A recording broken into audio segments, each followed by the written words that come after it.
So I love that her original name was Beverly. So did I ever Uh-huh. tell you about my travels to Atlanta? So I've been to Atlanta a million times, and every time I go, I always have to go to the world of Coca-Cola. Hmm. Hmm. You've never been, right? No, I'm waiting for you to take me. Okay, I'll take Yeah. you. You Yeah. will Yeah. honestly love it. I mean, of course, when I go in, I'm instantly recognized because my body is 98% Coca-Cola. So the best part about going, other than the obviously the gift shop, is the tasting room. And it does have a little bit of a like a Willy Wonka kind of vibe because they have every single type of Coca-Cola product that you can buy from around the world. And they all taste different, and some of them are amazing. But if you walk around and you go to the Europe section, there's this one section that has all of these, you know, hashtags and all of these, posters sort of around it pointing to it. When you walk over to it, it says, take a picture of yourself drinking this. And it's the one from Italy, and it's actually called Beverly. And it is Hmm. clear and it tastes like battery acid. It is Okay. so bitter. It is disgusting. The whole point of it is that they want you to drink it and be like, oh, and then take the picture and then Instagram it. And Oh, so is it meant to be drunk before a meal? Is it like a Campari kind of thing, like a bitters? it has that feeling to it. It's a soda. It's Yeah. not meant to be like Coke. All of their different products are different. Some of them taste like there's one that I loved from Chile that tastes like apple. It's like almost like a an apple juice soda, which is amazing. There's one Mm. that I love that's like a pineapple one. But this is I think to your point, I think it's not meant to be overly sugary. I think it's Hmm. meant to be probably like a digestive or maybe something that you sip post dinner or in between. But it does taste actively like liquid diarrhea. It is terrible. Okay. And every time I would go, and I brought my cousins a few times, and we would always laugh because even though we knew it was nasty, we couldn't stop ourselves from trying it. And so we started calling everything that was bad Beverly, and Oh, then okay. Yeah. eventually we shortened it. So I if you said to me, how was something that I ate, and if I didn't like it, I might say to you, it's a bit of Bev. Oh, It's a all bit of right. Bev. Okay. Very bad. And so I love the idea that, of course, this would be Danielle's name, right? She would be an Italian and have the name of like the disgusting Italian drink at the World of Coca-Cola. In born sour. Right. I got you. Yeah. Yeah. And so, it's such a weird situation that she is adopted into. I Yes. mean, it It's is super fucked up. like a filler child, right? I was saying this to someone, and she was like, "So she's the one that lived?" And I was Yeah. like, "Yes." So, for those of you that haven't read the book, and you really should because it is a hilarious read, not this part, of course, but that the family that she was adopted by, their genes apparently were not groovy, and all of their sons had had cystic fibrosis and had passed, except for one that passed when she was, I think, 2 years old. Hmm. And so she's, there's no pressure there, right? Like all the other kids died. You're also the only girl. No pressure. No pressure. Yeah. Um, and we don't really spend a lot of time in her childhood kind of enjoying ourselves. I feel like she literally, she doesn't even ask me what I'd like to drink. She instantly puts her hand down my blouse and starts talking about her sexual abuse. Hmm. Hmm. Her Um, abusers. Yeah. And they were, I yeah, don't know, her father's friends or I was having a hard time figuring out who family. it was. Yeah. I think honestly, she was deliberately trying to be obtuse. I think Um, so. Yeah. and then like these are romance novel level sentences. In fact, I may be insulting romance novels by even making the comparison. Um, it is so bad. Uh, this is where also too she brings up Nikki, and I'm dying to know what your thoughts are about Nikki. And listeners, you're gonna love this. Nikki is Danielle's attempt at an alternate personality Her alter of ego. Michelle. Yeah. Her, Yeah. yeah, Yeah. Well, I don't know. Nikki gets mentioned a lot in the front, like in the beginning, but then she doesn't really mention Nikki too much Like When the she further really you needs go. Nikki. I was gonna Nikki say, like, when fucks she off. really fucking needs Nikki, and Nikki is, I don't know, sucking someone else's dick. I mean, I don't know. Nikki's no help. But Yeah. I I question if Nikki's real. You Yeah, know or what I like a mean? literary invention. I think, Yeah. yeah, I can imagine this as a literary invention trying to make this book more poignant. It just didn't land, even though some of this stuff sounds ridiculous, a lot of it is true. And you can tell it feels true. Nikki just didn't to me.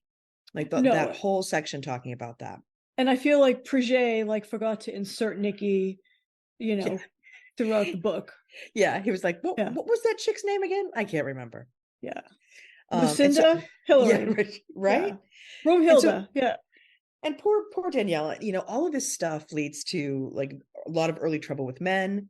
You can see she's desperado for love. Mm-hmm. She's constantly being rejected and like constantly fighting against being rejected. It's like Yep.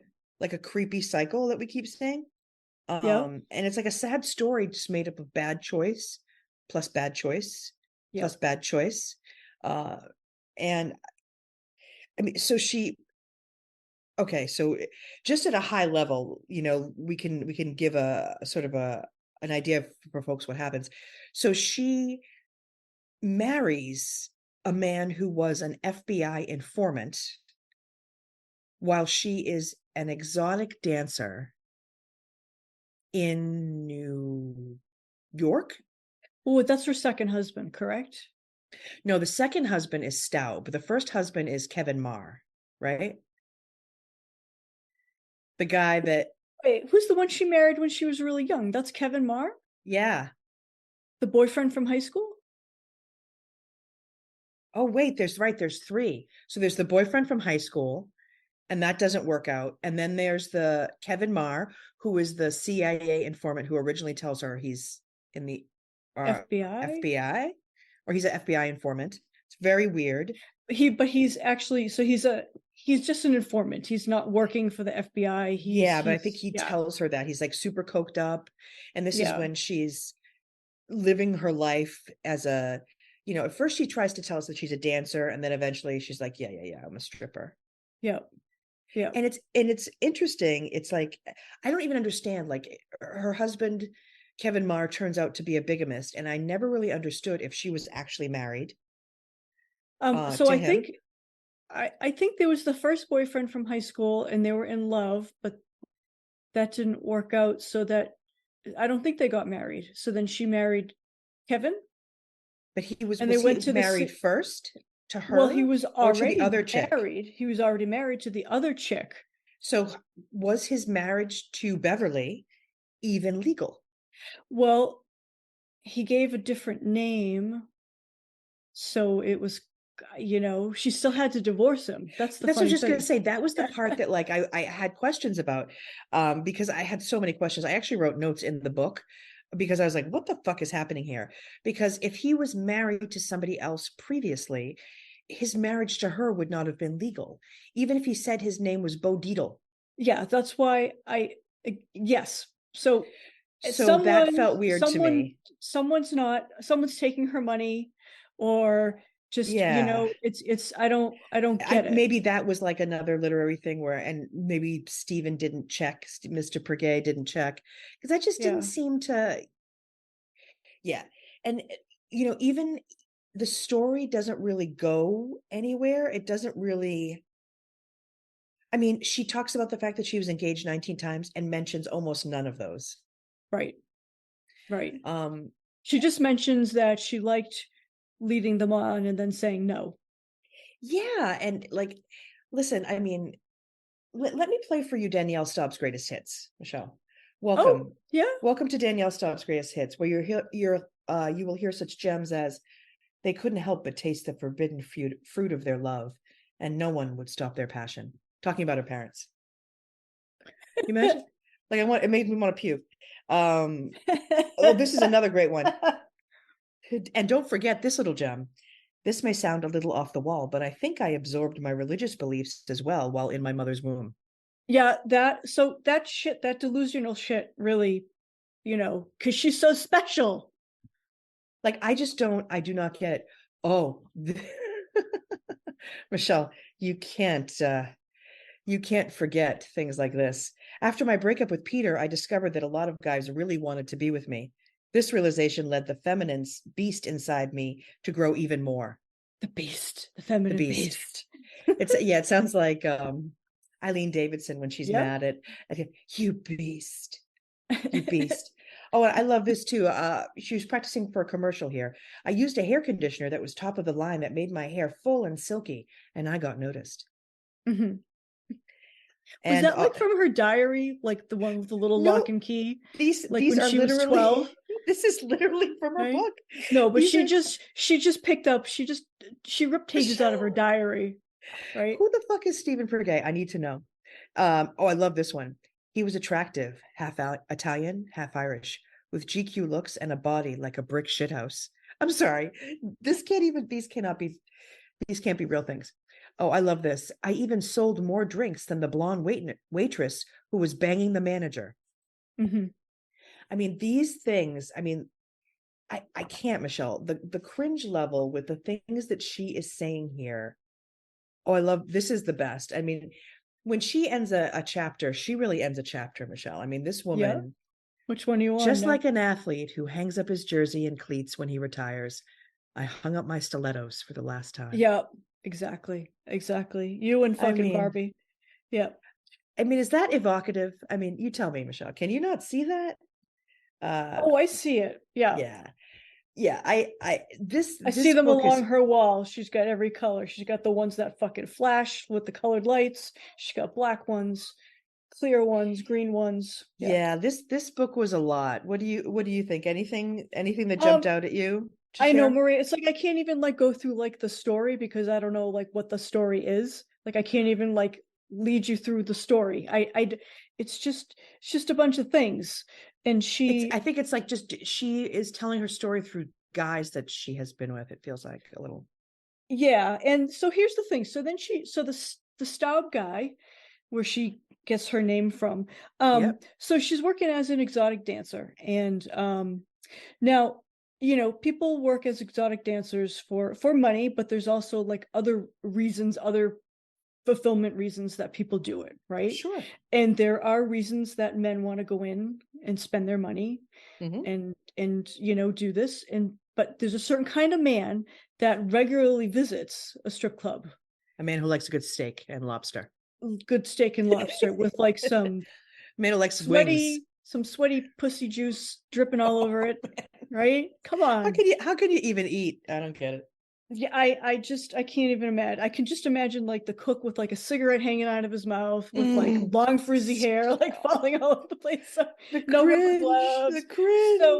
So cringe. so she marries this guy. So she marries Hmm. this guy, and and so right then and there's no way that you can have a customer in a strip club because it's a fantasy environment, and you cannot take that and have a normal relationship after that. It's not possible. You can have a relationship with somebody, go be a dancer, and then kind of be separate that way. But once they know you as this like sexual entity, it's like Pam Anderson. You know how no one can ever really like figure out, is she like funny, is she smart, is she just like like a crazy playboy Does whore? she But even people have a had personality? I think that no one even cared for so many years.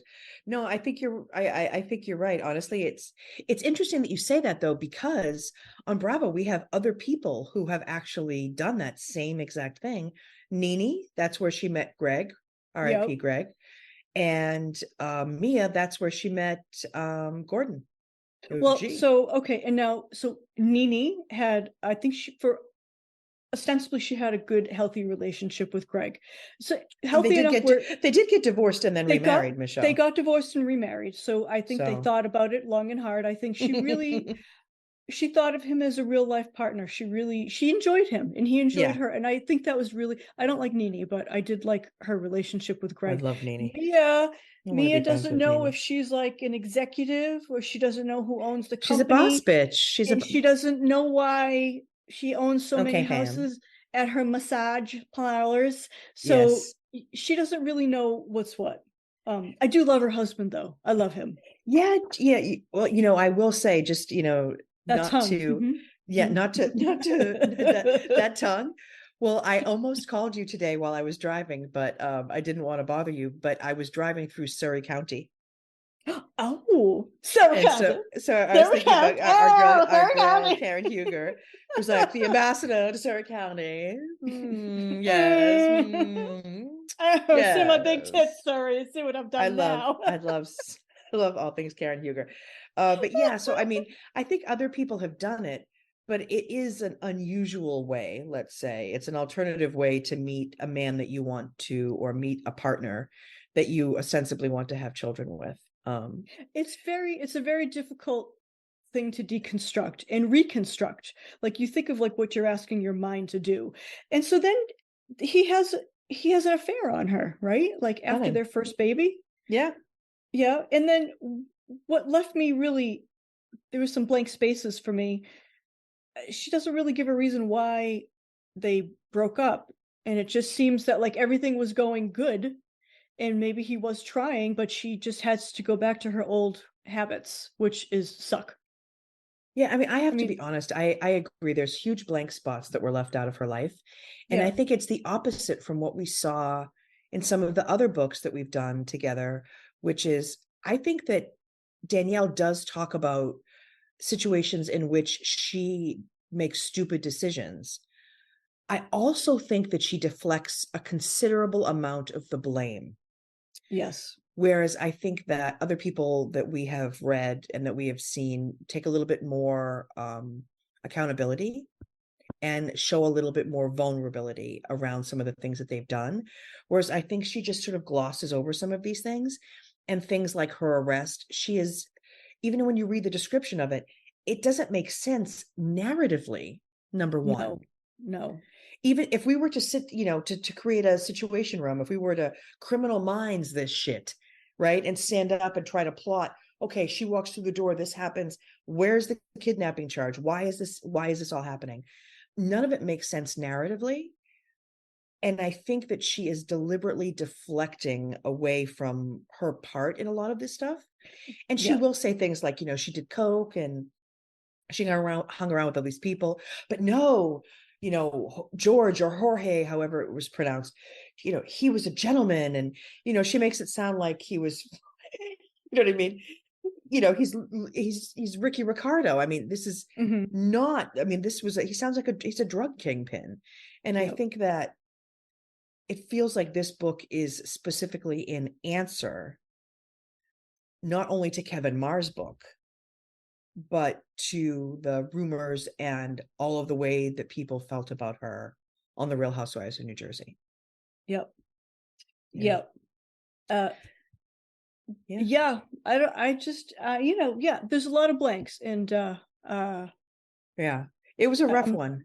it was, and then it just like ended. Then it just all ended, and Yes. there was this outpouring of support. If anybody has like given her an outpour of support, I'd really like to know who the fuck supported her. Yeah. It was the What entire fans book. supported her? Yeah, It felt like a parade that she had thrown herself, and that she had paid for the people to be in the parade. It just really felt like it was just a self-produced thing. Honestly, the whole thing felt just like masturbation. The entire thing was like masturbation to like just dumb porn. Um and I also think that she just wanted you to know that she had been really fucking wealthy and had massive parties at her yes. house, right? Like she Yeah. really wanted you to know that. Yeah, Just like and in that the was it. show. It's such a driving factor for her, and it's so funny to me. And this is something that I actually learned from you growing up. And we grew up very differently financially, and you always, and you still are like this, you're very understated. You have nice things, but you're not a flashy person. um you don't have any need to show off, and you never have, although you could have and still could. And so I've always appreciated that about you, and I've always felt that that speaks a lot about your character, and also about the way that you were raised. And also, if I were to say this to my mother, to Connie, she would say, that's because Michelle comes from old money. Maria, Michelle knows that she doesn't have to show It's off. not old People, money. but no, but you know what I mean? Like it's no, like, but it's not like Brandy new that you just got 20 minutes ago, but like your Oh, parents would have, yeah. you know, they didn't raise you to be somebody who was flashy. They didn't live that lifestyle to sort of shove it in someone else's faces. You guys had a nice life because you had a nice life. Yeah, they weren't flashy people. I mean, you know that they were, my dad was a plumber. I mean, Yeah. he made good money, but it was very hard work. Yeah. So, but then again, when you really look at it, anybody who makes a lot of money, they work a lot. Yeah. That's the end of the story. So, And that's the thing. And yeah. Danielle, is it working? No, she's not working. She's just reaping the benefits. So, I don't, what did he do for work? What did this guy, I what don't did her know. husband do? I don't know. And I have to be honest with you. I feel like she didn't give us enough detail to really care about her in this book. Hmm. And basically, I feel like the entire book was how she just fucked her way to the middle. She just fucked her way to the middle. All right. Let's take a quick break and we'll be right back with the categories. I don't want nobody fucking with me in these streets. I don't want nobody fucking with me in these streets. Cause ain't nobody got time for that. Ain't nobody got time for that. Ain't nobody got time for that. All right, everybody, welcome back. We are at the snack and bevy portion of today's pod. You guys don't know this, but I am always fully loaded with snacks and bevies. Michelle is usually pretty well loaded with a bev, but your beverage is massive and it is water, correct? Yes. Now, I have my Sweety Treaty company, sweet treats with me. Do you also have yours? Oh, yes, I do. I have some exploded milk duds. Oh, nice. So not Yep. sponsored, you guys, Yeah. but I came across this amazing company on Instagram and tried them out and am now obsessed. So they are called Sweety Treaty Company. We will link them and we will tag them on the post for this in Instagram. They are an amazing company out of Northern California and they do freeze-dried candies. I had never even heard of such a thing before in my life, Michelle. Had you? No, never. And I have to say, thank you for sending me these. This was really, really awesome. And my kids loved it too. My husband didn't get one single piece, but that's okay. We were very busy with it. But yeah, you put them in your mouth. You think that they're going to be really crunchy, but they just kind of melt. They're amazing. Yeah. So I got two different things. So I sent you the mystery pack of all the chocolate ones. Mm-hmm. And I have to say, I love anything that has caramel. Mm-hmm. I've discovered that. My absolute favorites are the milk duds. That's what I have. And it gets almost like a fun kind of burnt, but not bad Yeah, it taste. feels like a creme brulee-ish. Yeah, yeah. I kept saying to myself, Maria, this is not wine. There aren't this many layers in a fucking Twix bar in real life. Um, but I love these. So I have with me here in beautiful Hagerstown, Maryland, I have with me, oh my gosh, you guys, if you try these, definitely try the Jolly Ranchers. So Michelle, Mhm. you said Liam loved these as well. He loved them. Yes. So they basically are they just puff up. And they're so amazing.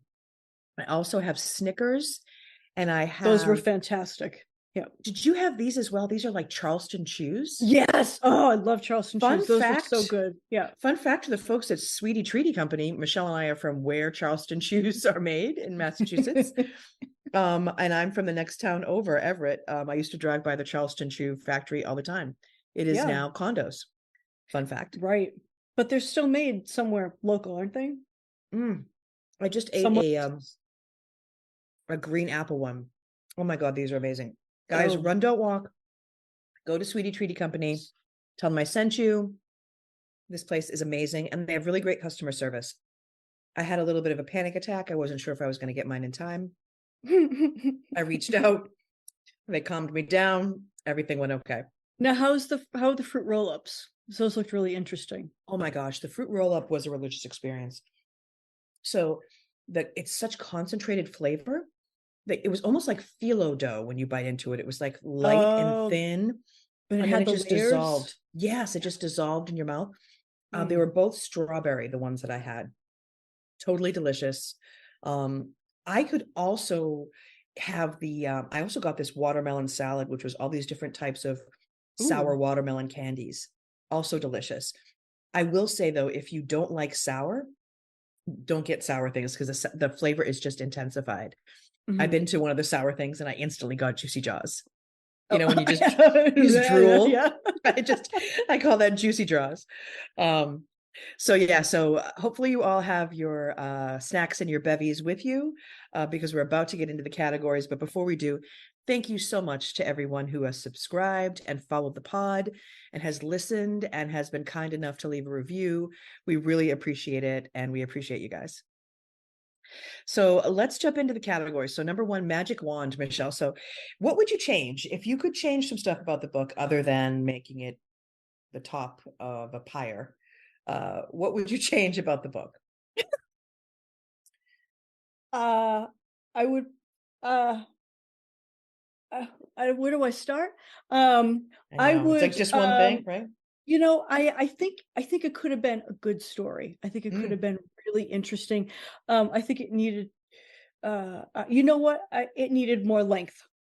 It needed more info. I want to hear all like your cringy stories, and I love all that dirt, but there were some blank spaces, so I needed more. And I needed her to tell the truth. She's lying through a lot of it. Yeah, you're right. It's very high level. And had it gone another 100 pages, maybe there could have been much more of a through line of a story. Now that I'm thinking about the timeline, I wonder if this was a rush job just to get something out there, just to counteract the bad press that she was getting at the time. What do you think? Do you think that could be the reason? It's so short. I do. She also like mentions like, quote unquote, the book, like towards the end. Yeah, because that was the whole thing. And as you and I start to get into our rewatch of New Jersey season 1, the book becomes a character actually on the show. So it almost feels like the book was put out as a response to what happened on the show. So for you want it to be longer. For me, I would like to erase all mention of Nikki. I don't like, unless that's something that is real. And is like a part of her life. I don't want to hear about this whole thing in the beginning.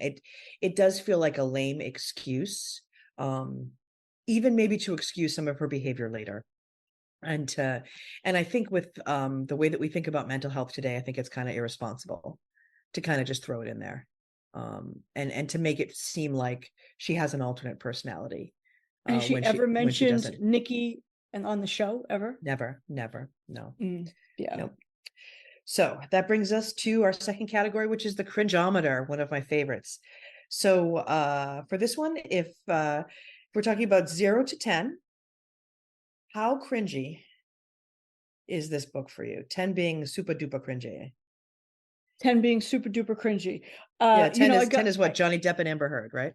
I got juicy jaws over here, right? Juicy jaws with the cringe. Yeah. So 10. 10. The 10 for you? I wanted to cover my eyes most of the time.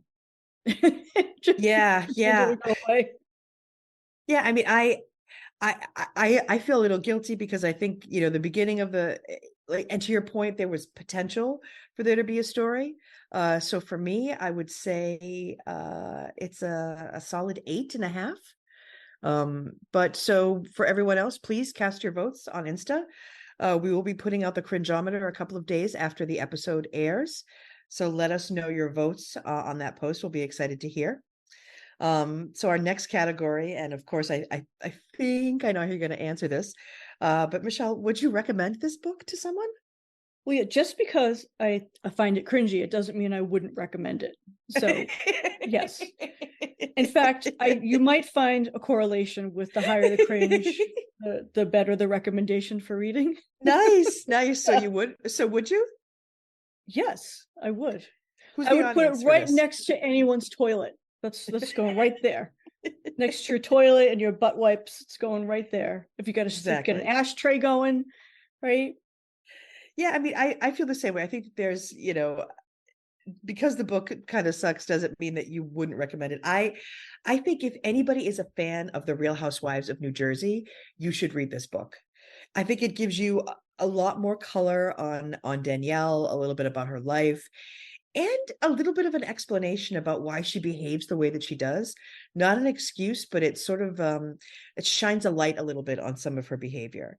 Oh, you But mean on why she's such a twat? Like that's yeah, on just why she's so desperate, on why she's the woman always to talk about sex in a group, like just always. um I feel like if you are a fan though of New Jersey, this is part of like the lexicon of must reads. If you are not a New Jersey fan, I would probably say, you could live without this one. You could pass. Yep. You could pass. All right, so our next category, Carmen Sandiego, where are they now? Michelle, do you have any idea where this bitch is now?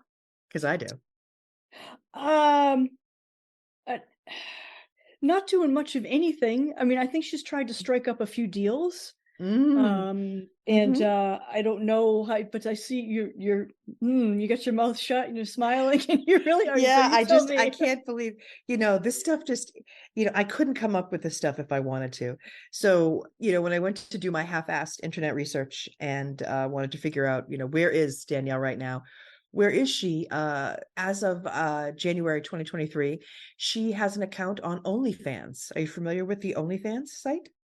Oh, she does. She does. And so she Okay. offers monthly subscriptions.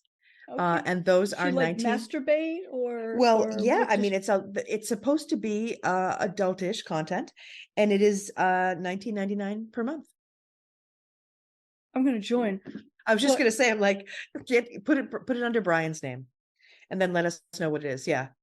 But it is $19.99 per month. So that is what Danielle is up to right now. Where in the world is Danielle Staub?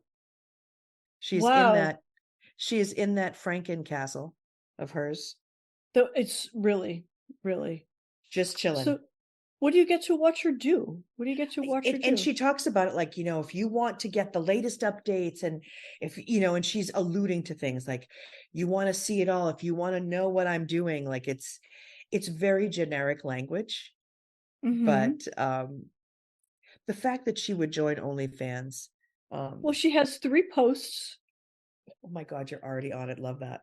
And 6 medias, which are all locked because I don't subscribe. Sorry, when did she start this? I think it was January, I know it was this year. Okay, she got 52 likes. Jesus. Throw one in there, Michelle. Throw her a fucking like. Let's throw a $20 bill, this poor kid. Will Jesus. it accept a whoa, it Will won't it accept a it. stranger's like? No, not unless I buy it. She doesn't even want your likes, Michelle. You could just fuck off. She's not interested in you or your likes. She wants your money. Where's your credit card is what she wants to know. Oh my goodness, she doesn't look good on her Insta. No, and what's funny is she really didn't age awesome. I think she did some stuff. She's she got too much filler happening. Yeah, she's some way stuff. too much filler. And she's very skinny too. Yeah, and I honestly didn't think she was bad looking when she first started the show. I thought she was pretty. I thought she was one of the more natural looking women, didn't have, triple Z bubbies. Yeah, it's nothing in her boobs. It's all in her face. It's all been injections into her face. Yeah. Well, yeah. So that we know where she is. If anybody is interested, go show her give some her love. A like. Yep. Or if you've got a spare $19.99 a month, if anybody joins, please let us know. Leave us some comments or send us a message on Instagram. Let us know what's in the OnlyFans. Dying to know. But are you ready, Michelle, to move on to our final category tonight, which is, of course, you okay? Sorry, I had a sneeze. That's okay. If we want to do our final category, which is literally, this is my favorite, which is, of course, the iconic scenes. So the one that I chose, I chose one that was really explosive, Michelle, and I apologize Explosive. because I really wanted to pick something that was iconic for Danielle, that really showed. I mean, if you watch this one scene, I think you understand how she is on the show. So what I chose was the hair pull around the world, known around the world, which is from Real Housewives of New Jersey season 10. So if you didn't realize, Danielle comes back for a couple of seasons, like we said earlier, as a friend of, and she is as polarizing then as she is in the first two seasons. Can I just ask you, Sure. She was on season 1 and 2. Yep. And then she went away for a few seasons. How did She went she away come for back like 8 years. So how did she get back? She renews her friendship. It's so fucking strange, Michelle. So she renews her friendship with Teresa. And Teresa is how she comes back on the show.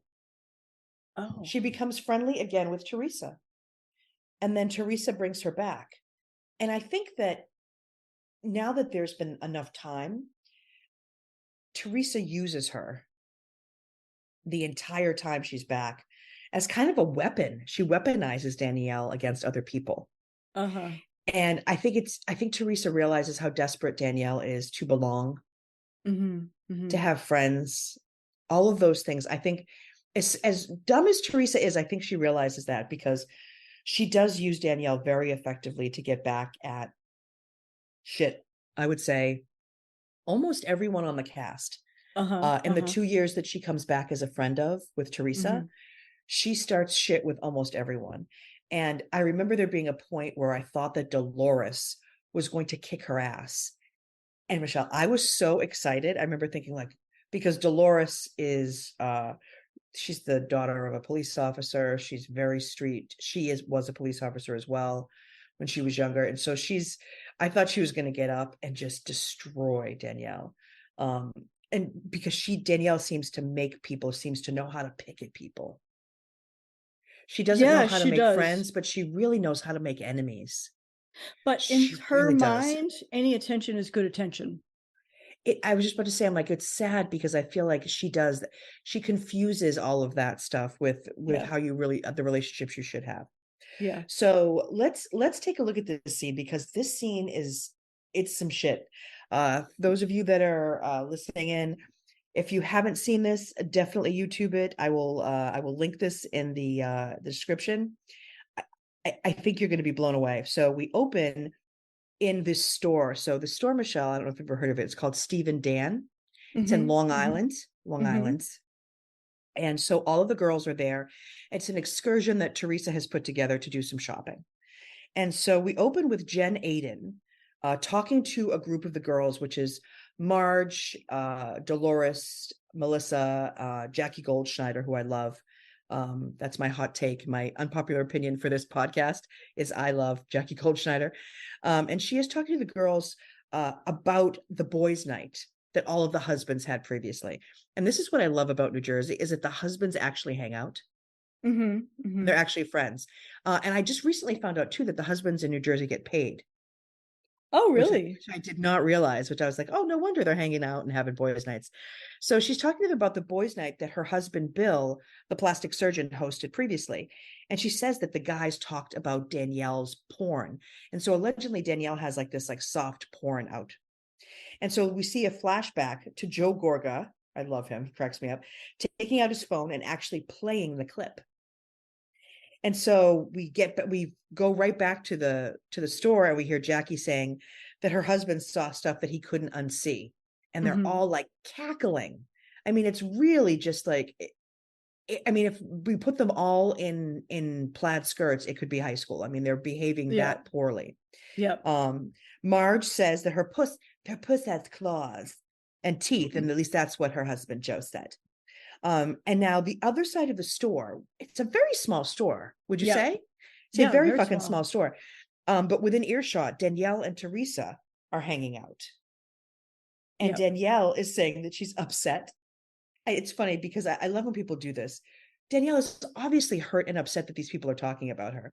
But the only way she can think of to actually talk about it with Teresa is to say, I'm just upset that you're hosting this event and these girls are being so disrespectful. Yeah, she has a good way of like turning that around.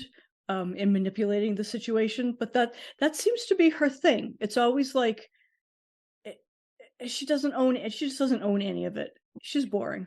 I just don't think she can, Michelle. I don't think she's capable. And I think she has very simplistic thought patterns. So she's saying that she's upset that Teresa's hosting this event, and Troutmouth was what she calls Marge. I love that, right? Troutmouth. Yeah. And this is Marge pre-surgery. So Marge is, of course, going to have surgery in a couple of years. That's going to take care of like the Joker situation with her lips and a lot of the whole jowl situation. But I think she's an attractive woman for an older woman. I mean, she's our age, a little bit older. And so Marge is there with her minions, which is basically everybody else. And I have to say that, like I said, Danielle is so polarizing that literally, if you think about the setup in this fucking scene, it is Teresa and Danielle on one side and the rest of the cast on the other side. Yeah, it's not even like, oh, they're evenly split. A few people really like Danielle. No, it is just Teresa, and there's a reason for it. And so they're all making fun of her, and it's super obvious. Jen actually says her husband sees pussy all the time. He was not impressed. And then Jackie jokes about the fact that, her husband, Evan, was so turned off by what he saw that now he's not going to bother her for sex. And then they all die laughing. Mm-hmm. So funny. This is happening loud. I mean, this is not, and then this happened. And then this is literally full voice. Would you agree? Yeah. And then the sushi comes around and it's like, I'll hold off on the sushi. No sushi. I almost fucking died. When I saw the sushi, I almost passed out. I thought that was hilarious. Like, what puppet master put that together? Soft porn and sushi, right? What genius producer is back there with like raw fish? Like, they're going to talk about Danielle's smelly pussy. Grab the sushi. Send out the kid with the sushi. And so Danielle says that she wants this mean girl behavior to stop. Yeah. And for Teresa to have her back. Mm-hmm. Side note, Michelle, did you happen to notice what Teresa was wearing? She looked like it was like some white rag. So she was wearing, it was hard to tell at first. It was a white jacket, but she looks like she's like the lost member of Sgt. Pepper's Lonely Hearts Club Band. It is totally embellished in the front. Like she's in the beginning of The Music Man. I don't understand. I didn't know, was it ribbons or was it ripped? It is all embellished the way that it would be if she were like in Ringling Brothers. Okay. It is insane. It is insane. And then of course Danielle is in Versace. Because I don't think for a fucking second that bitch can afford a full-on Versace outfit. I don't think for a second. No, I think it's right. Versace. And then all of a sudden we go back to the Harpies, right? And that's when the sushi comes out. Someone passes a sushi tray and Marge goes, speaking of Danielle, it's just all very petty. So Teresa says she's pissed off because the girls are talking shit and Danielle is like 5 feet away. And Danielle's her friend, show her some respect, which honest to God, I think might be the first time in the entire history of the series that Teresa sticks up for any of her friends. Oh, anyone. Really? Oh. And I think it's because Danielle is so useful to her. And so the girls are literally dying. Like you see them like folding over in laughter. Like they're just cracking themselves up about Danielle. And so all of a sudden, Teresa and Danielle walk over. And then Jen says, this is all so fucked up. And Melissa interrupts. And Danielle says, Melissa is Team Margaret. And so it just feels very juvenile, like right off the bat. Like it does. Yeah. It's very like the Sharks and the Jets. Yeah. Yeah. Teresa says Danielle wants to clear the air. And Teresa says, let's not ignore the elephant in the room. And then Marge says, the Versace clan elephant. Yeah. And then literally Danielle is so aggressive. And so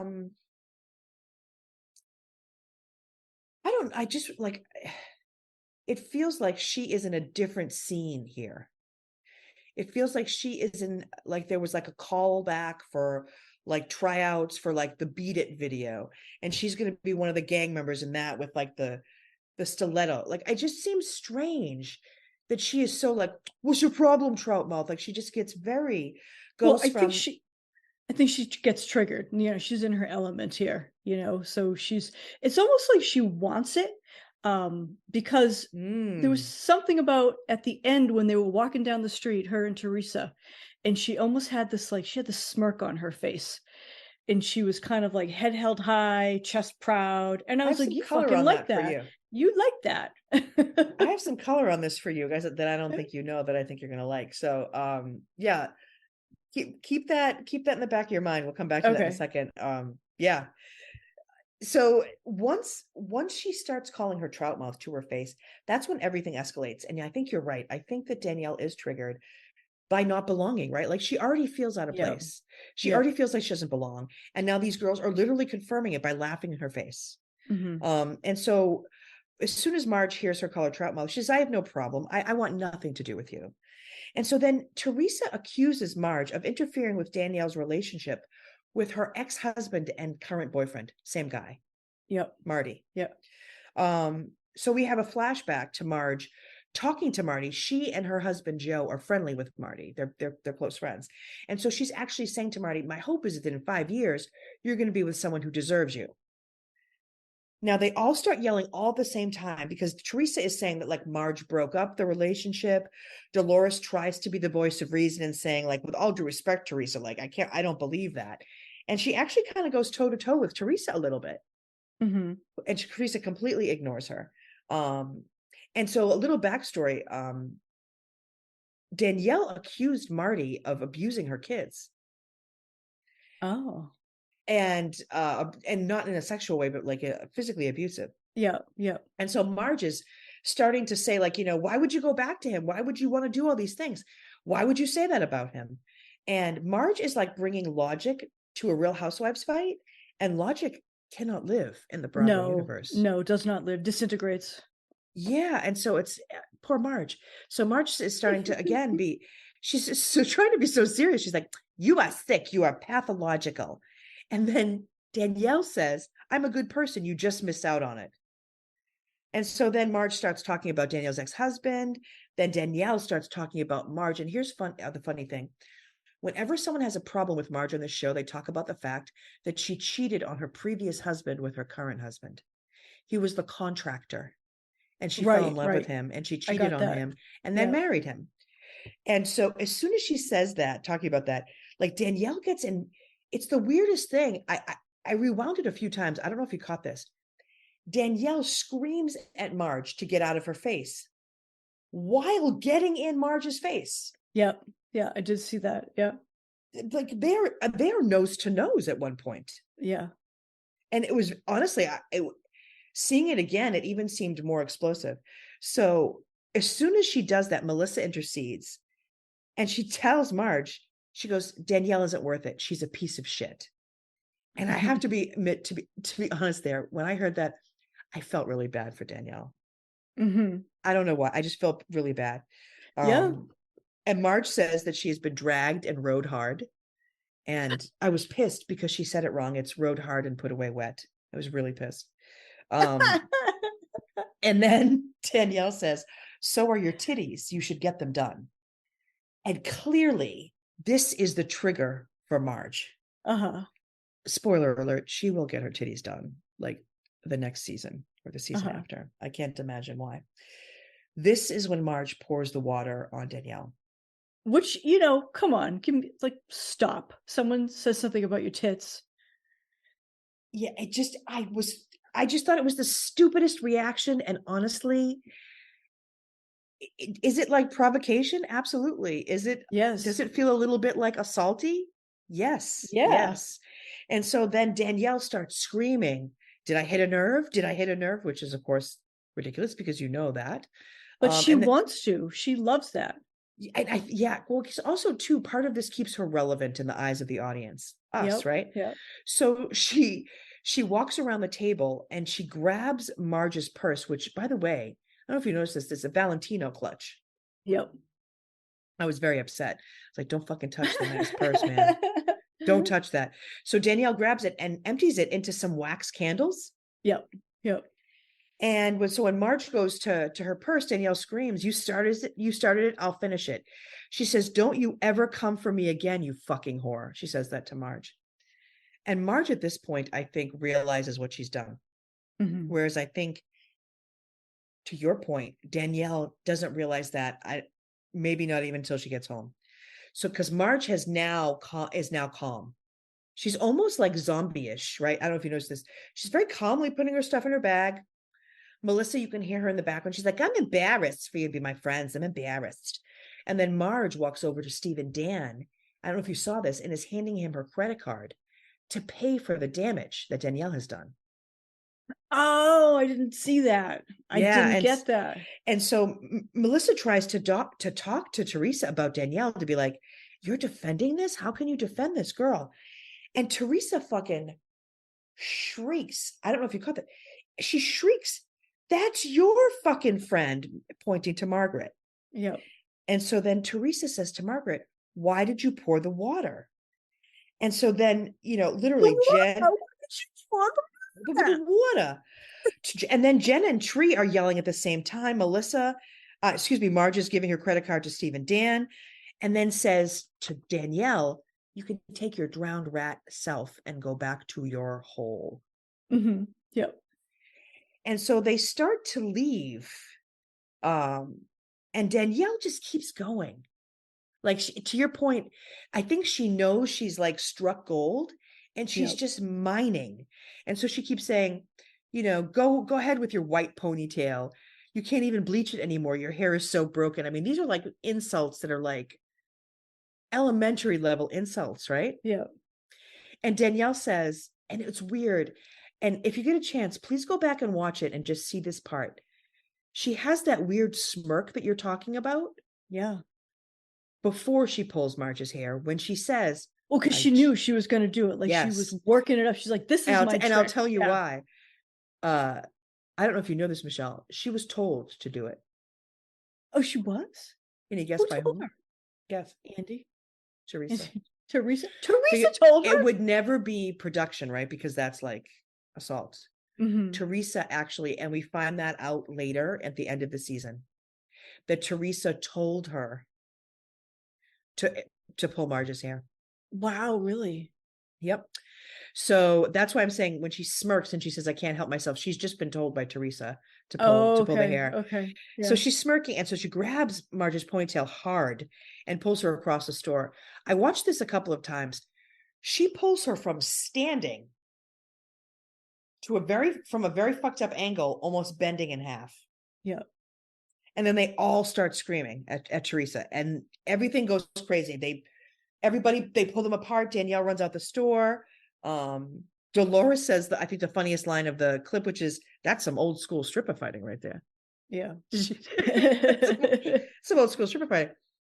And so, to your point, that's when they leave, and she walks down the street and she has that look of triumph.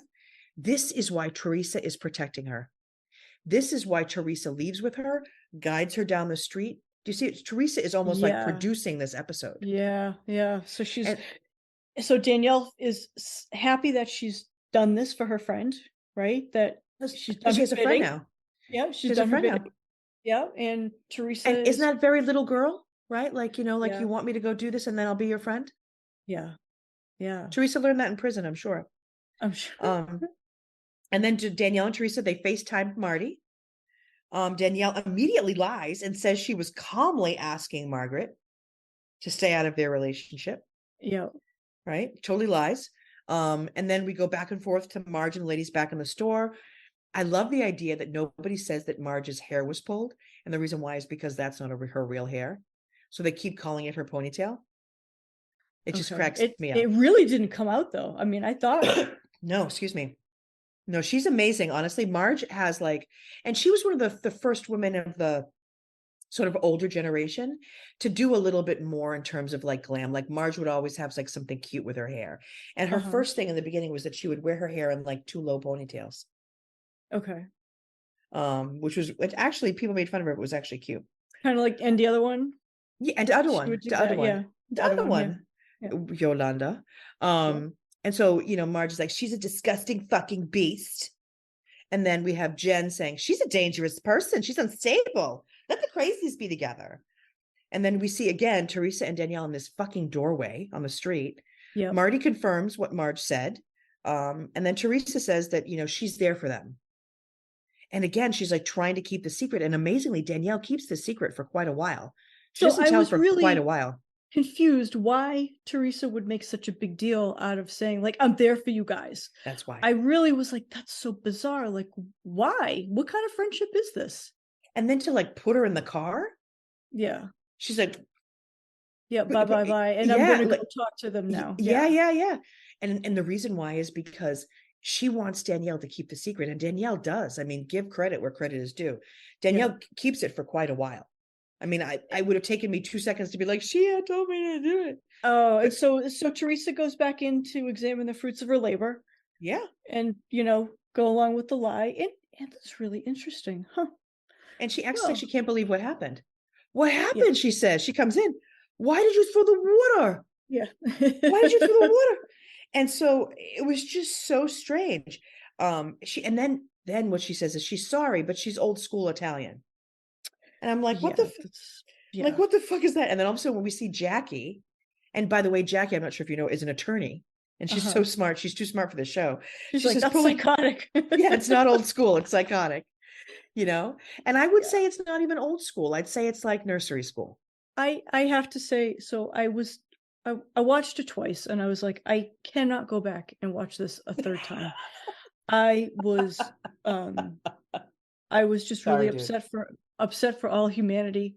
I really thought, like, crime against humanity. They were all terrible. They all acted so just like children, like fucking nursery school. I mean, I thought like, by the time you're 40 or 50 that you don't do this shit anymore.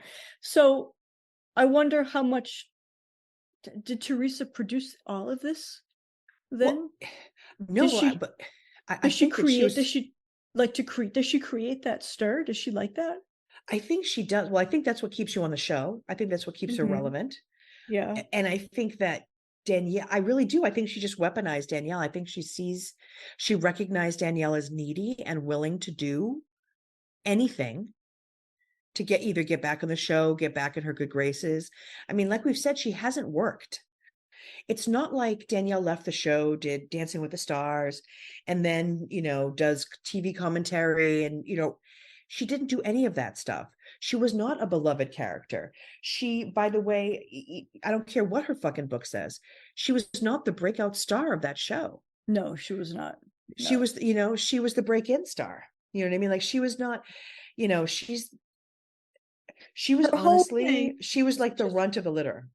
Her whole thing was just trying too hard. Trying too hard, jumping around, and just for all the wrong reasons. I think she could have done better. I think she had some interesting stuff to bring to the show. She just did it all the wrong way. Well, that she does it, she provokes. That's what she does, and she provokes. That's what we saw. Like at the end, we see Teresa trying to say, well, you threw wine on her before, and we see that scene. And we see that scene, yeah, and we're like, well, because what happens is Danielle knows how to hurt people. She knows what their points are. She sees their weak points, and Marge's weak point is she has these children that she doesn't see, that don't really talk to her. And Danielle said some things about them, and Marge just got up and threw a full glass of red wine on Danielle. Again, this is not like, I'm not going to debate like whether or not that was assault. I think that's uncool. But Teresa is debating it with them on whether or not that is assault. And with like friends like Teresa, you don't need fucking serial killers. Did you actually, Michelle, have you ever been when you were younger, have you ever been in a physical fight? Yeah.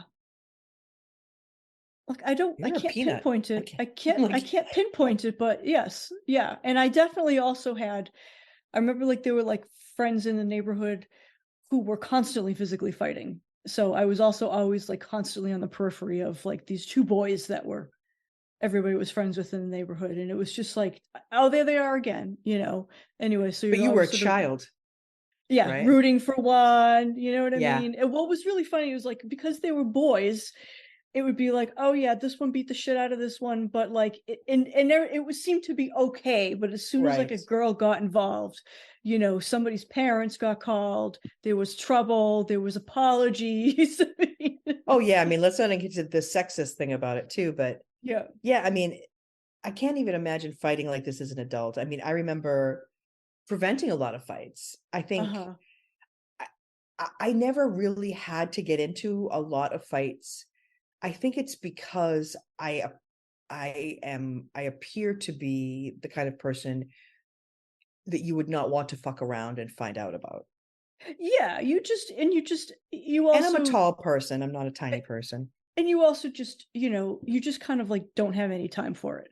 Do you know what I mean? I mean, I think people give off a vibe if they're receptive to it or not. And you're not receptive to it. Yeah, I it's mean, just I just think it's ridiculous. And I can remember many times in our 20s and even in 30s, with our friend who shall remain nameless, RIP, who would get in fights or would stumble into fights left and right. There were so many mhm. fights that I broke up, but I can't imagine these women sober in a store doing something to this level. And I have to be honest, as much as I think this is like, the shows are funny, all this stuff is funny, I think that we are erring on the side of getting to like not funny with stuff like this. I think Yeah. it's and I think people like Danielle are cringy and gross only up to a point, and then they become bad for the shows. Yes. Yeah. Yeah, And then they're like runoff, you know what I mean? They're like the bad chemicals that go into the water. The water. Yeah, yeah, they're poisonous and yeah. and Yeah. I think that that's what we're seeing here. And so this scene ends with, I mean, honestly, Teresa's still trying to defend Danielle, and we know why. Yeah. Because she really thinks that Danielle had, that's why she told her that. She was like, you shouldn't let her do that to you. Go pull her hair. Yeah. And That's fucking even, by the crazy. way, Stephen Dan was in on it as well, the owner of the store.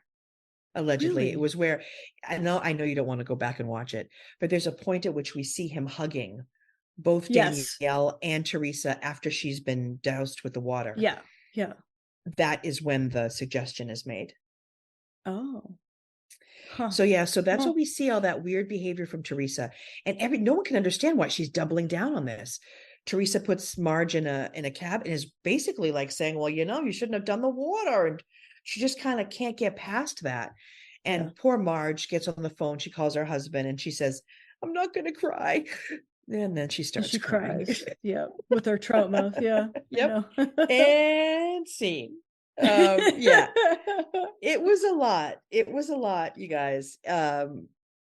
Yeah, this particular scene, I think, shows why Danielle is like the ultimate in cringe. Like Yeah. we've heard of binge watching. Like, she is a cringe watcher. Like, if she's on, you've got to be prepared for that. You've got to be prepared for it to get trashy and gross and inarticulate.